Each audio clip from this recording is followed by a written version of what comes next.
Hello everyone. हाँ, तो start करते हैं। तो इस वीडियो में हम लोग पीएन गडगिल के बारे में कॉम्प्रिहेंसिव डिस्कशन करेंगे। Since I am discussing this particular business for the first time on my channel, तो थोड़ा सा बैकग्राउंड जान लेते हैं। तो पीएन गडगिल क्या कंपनी है? बेसिकली आप देखिए, एक फैमिली बिजनेस चल रहा था इनका, 7-8 जनरेशन चली है। अगर आप इनकी हिस्ट्री देखोगे ना, तो लगभग 1820s के आसपास ही इन्होंने बिजनेस स्टार्ट किया था।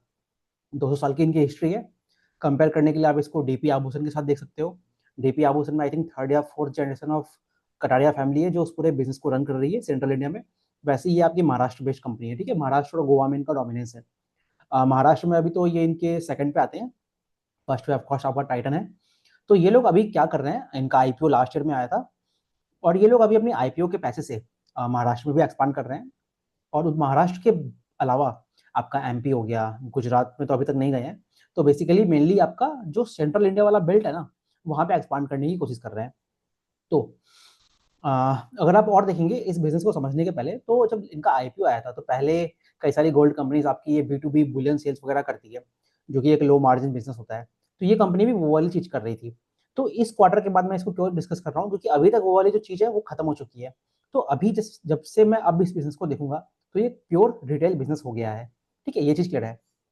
अब आगे बढ़ने से पहले अगर मैं आपको बताऊं इस कंपनी के बारे में और कुछ यूनिक चीजें।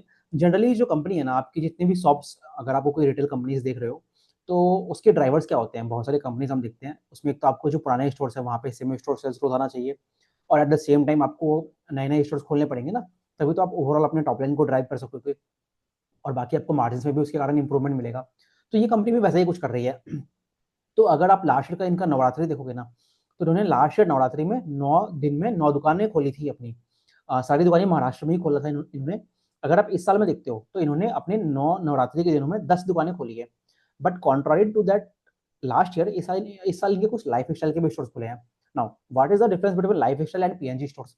जैसे आप देखते हैं ना, कल्याण का कैंडियर वाला स्टोर्स है, जो कि आपके जो ट्रेंडी जो यंग वुमन होता है ना, स्टडेड ज्वेलरी होती है, हाई मार्जिन सेगमेंट होता है, प्रीशियस स्टोन्स लगे होते हैं, उन पर्टिकुलर सेगमेंट्स को टारगेट करता है ना।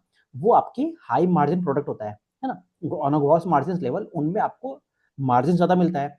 वो कंपनी के जो स्टोर्स होते हैं वो आपके हाई स्ट्रीट वगैरह पे खुलते हैं, है ना, जो पॉश इलाके होंगे किसी शहर वगैरह का, या फिर मॉल्स वगैरह में आपके खुले रहते हैं, जैसे मिया का है, कैरेट लेन वगैरह का रहता है। तो ये उस तरह की दुकानें हैं, तो वो आपके लाइट वेट ज्वेलरी वाली इनकी होगी, जिसको ये लोग अपने पीएनजी बाई लाइफ स्टाइल कहते हैं, है ना। Sorry, life style by PNG कहते हैं। और दूसरा जो इनके बड़े स्टोर्स होते हैं, जो इनके पीएनजी वाले स्टोर्स होते हैं, जहाँ पे ये लोग पूरे अपने गोल्ड और डायमंड के पोर्टफोलियो को दिखाते हैं, है ना। तो ये बेसिकली इनका स्टोर एक्सपेंशन होता है। अब जब ये साल स्टार्ट हुआ था, ये वाला फाइनेंशियल ईयर, तो अगर मैं इनके स्टोर्स के बारे में बताऊं आपको, तो अराउंड 55 स्टोर्स इनके थे उस टाइम पे। तो अभी से तब से लेके अभी तक इस कंपनी का आई थिंक जितना मुझे याद है, अराउंड 63 स्टोर्स हो गए हैं इस क्वार्टर के एंड तक। और अभी आई थिंक अक्टूबर में ये लोगों ने एक स्टोर और खोल लिया है अपना, तो 64 स्टोर्स हो गए हैं। अब जो कंपनी का गाइडेंस है यहाँ से, इस साल में अभी देखेंगे ना, 15 के आसपास और शॉप्स खोलेंगे। तो अराउंड आपका FY26 जब एंड होगा, तो अराउंड 78 से 80 शॉप्स हो जाएंगे। So this is about their store addition. अब अगर मैं और कुछ स्टोर एडिशन के बारे में बताऊं, तो ये लोग अभी क्या किए हैं, आपके महाराष्ट्र से बाहर गए हैं, ठीक है। कहाँ कहाँ दुकान खुला है? इंदौर, लखनऊ एंड कानपुर, ठीक है। इंदौर आपका एमपी में आ गया, कानपुर और लखनऊ आपके यूपी में आ गए। अब यहाँ पे मैं इस बिजनेस को कनेक्ट करना चाहता हूँ डीपी आभूषण से। Why I am choosing DP Abhushan? क्योंकि वो भी एक रीजनल प्लेयर है और वहां से एक्सपांड करने की कोशिश कर रहा है।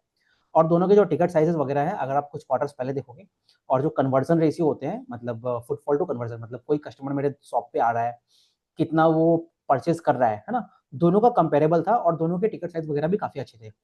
नाउ द इंटरेस्टिंग थिंग, मैंने डीपी आभूषण के वीडियो में डिस्कस किया, आप उसको देखिए। यहाँ से उनका है ना जो कन्वर्जन है, पहले तो 90% था, वो घट के आपका अभी 80s के अंदर आ गया है ना। अनलाइक दैट, अगर आप पीएन गडगिल को देखोगे, इनका कन्वर्जन अभी भी 90 या 93% के बीच में है। अगेन आपको दिखाता है, जब देखते हो ना आप, जब ये गोल्ड प्राइसेस बढ़ता है, तो उस दौरान आप अपने स्टोर्स में कितने फुटफॉल्स को ला पाते हो, उसको कन्वर्ट कर पाते हो, वो एक तरह से आपके बिजनेस मॉडल की सक्सेस को दिखाता है। ये चीज हो गया। दूसरा, एट द सेम टाइम इनका जो फुटफॉल्स है वो भी इंक्रीमेंट हुआ है 20% से। अनदर थिंग, आप देखेंगे इस कंपनी का है ना, ऑल्दो आपने देखा पूरे सेक्टर में ही जो गोल्ड के प्राइसेस है बढ़ गया है, 40-50% का इंक्रीमेंट हुआ है, तो उसके कारण वॉल्यूम्स तो ग्रोथ में अफेक्ट आया ही है। Now that has been compensated by your value growth. ये पॉइंट क्लियर है। अब अगर आप देखेंगे, हमने बहुत सारे बिजनेस देखा पिछले क्वार्टर में, आई थिंक आरबीजेड वगैरह के भी उतने अच्छे नंबर्स नहीं आए थे, इस क्वार्टर में फिर भी उन्होंने अच्छा नंबर दिया है। बट अगर आप हम डीपी आप उसको देखें, है ना, अगर आप उसको देखिए, उसका क्वार्टर टू में लगभग 30% का वॉल्यूम डिग्रोथ हुआ है। यहाँ पे अगर आप देखेंगे इनका ऑलमोस्ट फ्लैट है। बट जो टॉप लाइन है, अगर मैं बुलियंस को हटा दूं, जो रिटेल वाला सेगमेंट है इनका मेजर, उसमें देखेंगे तो अराउंड 30-31% की ग्रोथ है, जो कि वेरी कंपेरेबल है आपके कल्याण ज्वेलर्स से, है ना। बाकी सेनको वगैरह की बात नहीं कर रहे हैं, क्योंकि सेनको का अलग केस है पूरा। तो देखेंगे तो इनका जो रिटेल सेगमेंट है वो काफी अच्छे से ग्रो कर रहा है। Now when you will look at the number of this particular company, जो लास्ट फ्यू क्वार्टर्स में आप देखोगे ना, तो आपको दिखेगा कि टॉप लाइन में 5%, आई थिंक इस क्वार्टर में ऑन अ कंसोलिडेटेड बेसिस 8% की ग्रोथ दिखती है ना, क्योंकि वहां पे वो बुलियन वाला सेगमेंट आता है, इसीलिए वो नंबर आपको अच्छे नहीं लगेंगे। Then you have to go in the details and look at their retail segment. और बाकी आप देखिए इनका जो फ्रेंचाइज वाला मॉडल है, जो कि अभी छोटे बेस पे है, साथ साथ ई कॉमर्स वाला भी मॉडल है, जो ये लोग अपने वेबसाइट वगैरह पे सेल करते हैं। बट अगेन वो दोनों चीज अभी काफी ऑन अ लोअर बेस, 80% 100% उस सेगमेंट में ग्रो करता है। तो उसको हम लोग एक बार के लिए भी रहने देते हैं, हम लोग पूरा फोकस करते हैं रिटेल सेगमेंट पे, जो कि इनका मेन बिजनेस है। तो ये बात हो गई। अब मैं एक काम करता हूँ, पीपीटी से चलते हैं और हम लोग और पॉइंट्स को देखते हैं। तो अगर जैसे कि मैंने बोला आपको कि ये इनकी 6 जनरेशन वाली फैमिली है और लगभग 200 ईयर्स का इनका पूरा स्टोर का मतलब ईयर्स का इनको एक्सपीरियंस है ना। और बाकी मैंने आपको अभी देखिए, ये लोग, ये कंपनी ने भी मुझे अच्छा नहीं लगा एक चीज इनका, कि भाई इन्होंने जो सेम स्टोर सेल्स ग्रोथ दिए हैं, ये लोग आपका क्वार्टर टू से देखिए कंपैरिजन दिया है, ये ईयर ऑन ईयर कंपैरिजन नहीं है। क्योंकि वहां पे तो ऑफकोर्स इनका भी ये कहना है कि कुछ कुछ जो हमारे स्टोर्स थे वो आपके लास्ट ईयर नवरात्रि में खुला था, तो उसी कारण इन्होंने नंबर्स नहीं दिया है। But it would have been better अगर वे लोग नंबर अपना दे रहे सेम स्टोर सेल्स ग्रोथ का, तो हमें दिखता कि जो पुराने स्टोर है उस पर कैसा ट्रैक्शन रहा है। अगर जैसे आप कल्याण को देखोगे ना, तो कल्याण का आई थिंक 18% का सेम स्टोर सेल्स ग्रोथ आया है, तो वो हमें कंपेरेटिवली एनालिसिस करने में अच्छा रहता। बट अगेन बाकी पैरामीटर से तो कंपनी अच्छी कर रही है। और जैसे आप इस कंपनी को भी देखेंगे तो इनका जो इन्वेंट्री टर्न है, ये भी काफी स्ट्रॉग है as compared to other companies. तो अगर मैं आपका इनके फाइनेंशियल नंबर्स पे देखेंगे, तो ये तो मैंने आपको जैसे बोला कि जो टॉप लाइन नंबर है अगर आप देखेंगे, उसमें आपको वैसे उतना अच्छा इंक्रीमेंट नहीं दिखेगा बोथ क्वार्टर वन और H1 के अंदर, जब आप कंसोलिडेटेड बेसिस पे देखोगे, है ना। बट अगर आप देखेंगे ना, जैसे एबिटा एबिटा वाले नंबर्स पे, तो वहां पे आपको दो तीन चीजों का इम्पैक्ट दिखता है यहाँ पे, है ना। तो उसी कारण इनके जो एबिटा मार्जिन है उसमें आपको काफी स्ट्रांगली मतलब इंक्रीमेंट दिखेगा वहां पे। तो तो अगर हम इनके मार्जिन्स, जो एबिटा मार्जिन्स है ना, वो कंसिस्टेंटली आपको इंक्रीमेंट होता हुआ दिखेगा। अगर उसका कुछ कारण हम जानने की कोशिश करें, तो जैसे अगर आप देखेंगे ना, जैसे अगर आपने कल्याण और हम लोग अगर टाइटन को देखे, तो उनके जो स्टड रेशियो होता है ना, वो आपके 20% के आसपास है या उससे ज़्यादा है।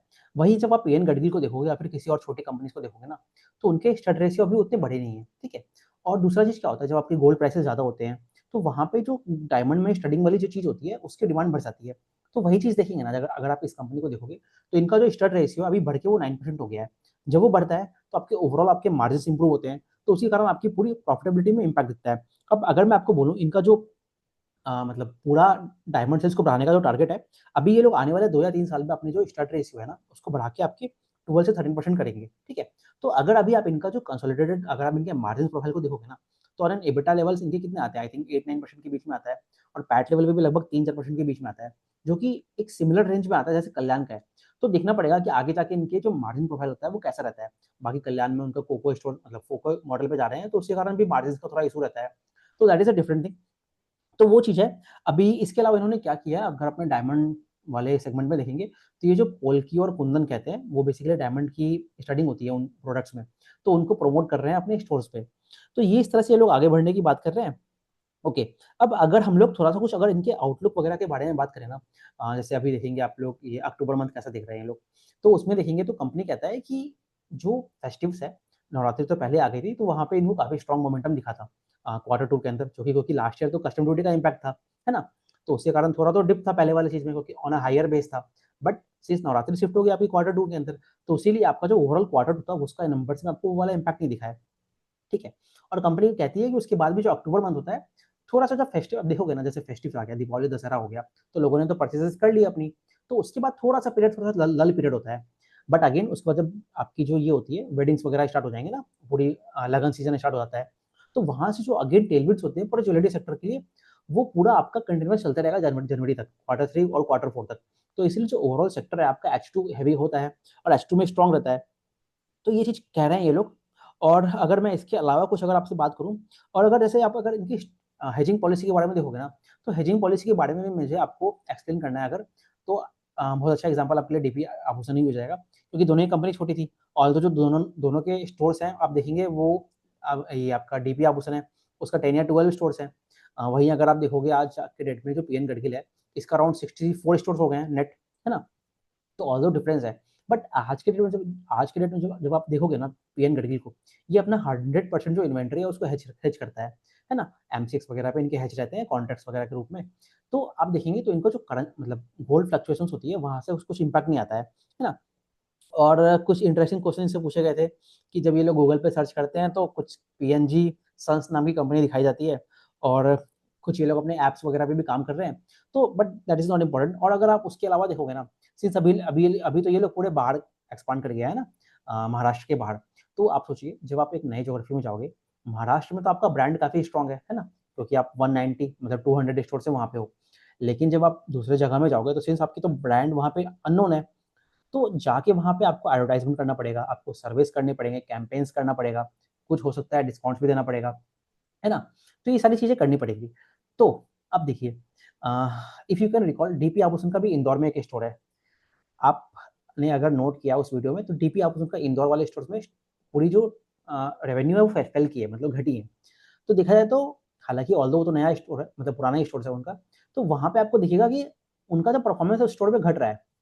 और जो पीएन गढ़गिल है ये कहता है कि हमारे जो न्यू स्टोर्स हैं, जो भी इनके टारगेट्स थे मतलब ब्रेक इवन के टारगेट्स थे, वो अच्छे से चल रहा है। तो ये और उन स्टोर्स पे इनके जो भी पैरामीटर्स होंगे ना, कुछ जो केपीआई होगा, की परफॉर्मेंस इंडिकेटर्स होंगे, जिसको वो चेक करते होंगे, मतलब फुटफॉल्स टू कन्वर्जन हो गया, है ना? तो वो सारे पैरामीटर्स पे इनके जो स्टोर्स हैं, बाहर वाले स्टोर्स, वो अच्छा परफॉर्म कर रहा है। तो अगेन इससे आपको ये दिखता है कि इनके स्टोर्स में वो वाला इश्यू नहीं दिख रहा है। तो अगेन आप यहाँ से एक चीज़ आप नोट कर सकते हो कि जो सेम ज्योग्राफी में, सेम शहर में जो 2 अलग-अलग बिज़नेसेस की दुकान है, उसपे कैसा इम्पैक्ट है। तो this is how you have to see the business. तो वो चीज़ है। तो अब आपको यही देखना है ना कस्टमर की जो प्रेफ़रेंस है वो कैसी है, तो उसके अकॉर्डिंग चलता है।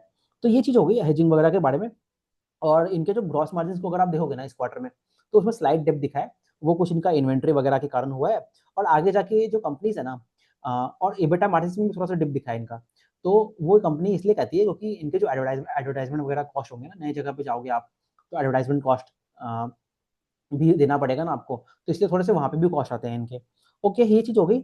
और तो ये इन्होंने मैंने बोल दिया आपको। और पेएबल डेज़ वगैरह होंगे ना, वो आपके इसलिए रहते हैं कि जो फेस्टिव्स वगैरह होता है, तो वहाँ पे आपको इन्वेंटरी अपनी बिल्डअप करनी पड़ेगी ना, तो एक तो वो कारण है। और जब आप नए ज्योग्राफी में जाते हैं, तो वहाँ पे जो ब्रेक इवन टाइम होता है, वो स्टोर्स का थोड़ा-सा ज़्यादा होता है एज़ कम्पेयर टू आपके जो इनके जो महाराष्ट्र के स्टोर्स हैं। तो जब ब्रेक इवन टाइम देखोगे ना आप अपना बाहर वाले स्टोर्स का, तो अराउंड वो आपका अराउंड 15 से 18 मंथ्स होता है। और वहीं जब आप महाराष्ट्र में देखोगे तो उसका ब्रेक इवन टाइम आपका रहता है 18, मतलब बाहर रहता है 18 से 24 मंथ्स, और जो आपके महाराष्ट्र होते हैं वहाँ पे रहता है 15 से 18 मंथ्स। तो वो कुछ महीनों का गैप रहता है वहाँ पे। तो ये चीज़ देखना है आपको इस तरह से। और तो अगर आप देखेंगे ओवरऑल, अगर मैं अब इनकी गाइडेंस वगैरह के बारे में बात करूँ, तो कंपनी ने इस H1 में कितना रेवेन्यू कर लिया है। H1 में इन्होंने ऑलरेडी लगभग 4,800 करोड़ का रेवेन्यू कर लिया है, ठीक है? और वन मोर इंटरेस्टिंग चीज़ जो कंपनी ने कहा है कि अक्टूबर मंथ में हमने 3,000 करोड़ का रेवेन्यू कर दिया है, ठीक है? तो वैसे देख लीजिए आप, तो कंपनी ने अभी तक by the end of October around लगभग 7,000 से 8,000 करोड़ कर चुके हैं। अब जो इनका गाइडेंस था अराउंड 25% का गाइडेंस देते हैं ये लोग। तो उसके अकॉर्डिंग अगर आप निकालेंगे ना, तो लगभग 9,000 से 9,500 करोड़ के बीच में आना चाहिए। तो दिखाया तो इन्होंने 8,000 ऑलरेडी कर दिया है ना? तो अगर मैं मान लेता हूँ कि क्वार्टर 4 में 4-4 हज़ार करते हैं, क्योंकि 3,000 तो इन्होंने अक्टूबर में ही कर दिया। बाकी 2 मंथ का मैं 1,000 ही मानता हूँ। तो 4 और 4 8 हो जाएगा वहाँ पे, और 5,000 वहाँ पे कर लिया है, मतलब 4,800, 4,800 प्लस 448, तो काफ़ी कंफर्टेबली ये लोग अपने 9,000 वाले गाइडेंस को तो बीट कर सकते हैं। तो वो चीज़ है। और अगर आप इसके मार्जिन्स को भी उतना ही नंबर लेके चलोगे ना, तो अगर आप उसके बेसिस पे इनका पैट निकालोगे, तो मैं अगर बोलूँ इनका पैट, तो लगभग वो आपका 300 करोड़ के तो ऊपर आ जाएगा पैट इस पर्टिकुलर ईयर में, है ना? तो उसके कारण आप इनका फॉरवर्ड पीई वगैरह निकालिए, पेग रेशियो भी निकालोगे आप, तो काफ़ी कंज़र्वेटिव आपको 0.5 के अंदर ही मिलता है। On a very conservative basis पे अगर मैं बोलूँ, तो कंपनी काफ़ी अच्छे डायरेक्शन में मूव कर रही है। बस यहाँ पे मुझे एक चीज़ देखना है इस कंपनी का। अभी तो जैसे इन्होंने बोला है कि जो बाहर वाले स्टोर्स हैं, उसमें इनको ट्रैक्शन ट्रैक्शन काफ़ी अच्छा दिख रहा है। अब इसके अलावा ये लोग हैं ना, जैसे बनारस हो गया, बिहार में भी अपने स्टोर्स को एक्सपांड करने की बात कर रहे हैं, है ना? और जो अभी बाकी जो स्टोर्स इनके खुलेंगे साल के एंड में, जो बचे हुए स्टोर्स हैं, वो भी आपका कुछ कोको मॉडल पे खुलेगा, कुछ फोको मॉडल पे खुलेगा। एंड अगेन लगभग 50% आपके लाइफस्टाइल वाले होंगे, और 50% आपके पीएन गढ़गिल वाले होंगे। तो हमें देखना है ये जो नए-नए ज्योग्राफीज़ में जाएँगे तो हर जगह पे कैसा ट्रैक्शन है। तो यही सबसे बड़ा क्वेश्चन है अभी तो बिज़नेस के लिए। बाकी तो बिज़नेस सबका अच्छा ही कर रहा है और जो स्टडीड पोर्शन है उसमें भी ये लोग कंपनी धीरे-धीरे बढ़ाती ही जा रही है। तो वहाँ से भी इंक्रीमेंट होगा तो मार्जिन्स और भी अच्छा आपके इंक्रीज़ होंगे। तो ये सारी चीज़ है इस कंपनी के बारे में। कंपनी तो देखा जाए तो काफ़ी अच्छे से मूव कर रहा है। एनी अदर पॉइंट अगर मुझे है तो ये चीज़ है। और हाँ, अब मैंने आपको बोल दिया जो पीएन गढ़गिल वाले स्टोर्स है ना, ऑन ग्रॉस मार्जिन्स लेवल वो इसपे 13% मार्जिन्स आता है और अगर जो इनके लाइफ़स्टाइल वाला सेगमेंट है, वहाँ पे लगभग 20 से 25% के बीच में मार्जिन्स आता है। So you can clearly see कि कितना ह्यूज गैप है मार्जिन्स के केस में, है ना? और दूसरी इंटरेस्टिंग चीज़, जो आपकी लाइफ़स्टाइल ज्वेलरी होती है, सिंस वो आपके छोटे स्टोर्स हैं, वहाँ पे स्टडीड पोर्शन होता है, तो वहाँ पे आपको गोल्ड की रिक्वायरमेंट कम है, तो ओवरऑल जो स्टोर की जो इन्वेंटरी होगी, वो भी कम हो जाएगी। तो ये सारी चीज़ है। Okay, so this was I think I have discussed all the points. So this was about the PN Gadgil. Okay, तो इसके अलावा अभी हम लोग बाकी कंपनीज़ में डिस्कस करेंगे। तो थैंक यू वेरी मच, है ना?